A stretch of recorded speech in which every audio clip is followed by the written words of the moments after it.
Gjendja e pacientëve shumë e mirë. Pas interventit që ka bërë sot, rreth orës 2 masdite deri nga ora 4. Pavarësisht nga lloji i operacionit, ka pas një dekurs të mirë post-operator. Gjendja e smurit është jo vetëm që është gjallë, po edhe për metra shumë të mirë. Është i zgjuar aktualisht në dhomën e terapisë intensive.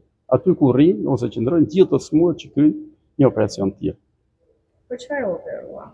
I smuri është operuar për një devascularizim të anësisë së majt. Indikacionet për intervent përcaktohen nga QSUT-ja sepse është detyrë e tyre. Është operuar për herë të parë në QSUT, e kemi çuar për një kontroll për treguar mbi taktikën operatore, si vazhdohet sepse është detyrë e tyre dhe e drejtë e tyre. Sipas këshillës dhe porosisë tyre është operuar në spitalin tonë.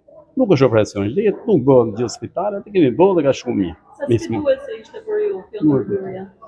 Po dhe lehtë ishte. Megjithatë nuk kemi ekipet që operatore, ishte një ekip me një përvojë mbi 30 vjeçare. Mendoj që operacioni është realizuar shumë mirë.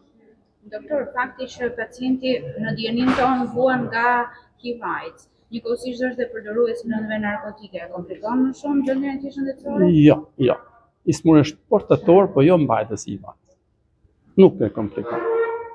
Nuk ndikon në gjendjen postoperatore të smurit.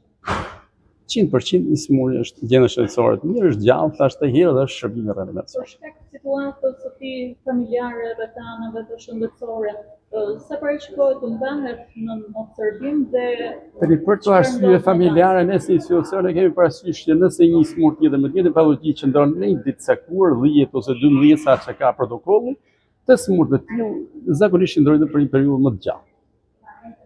Që të sigurojnë asistencë më të mirë familjare.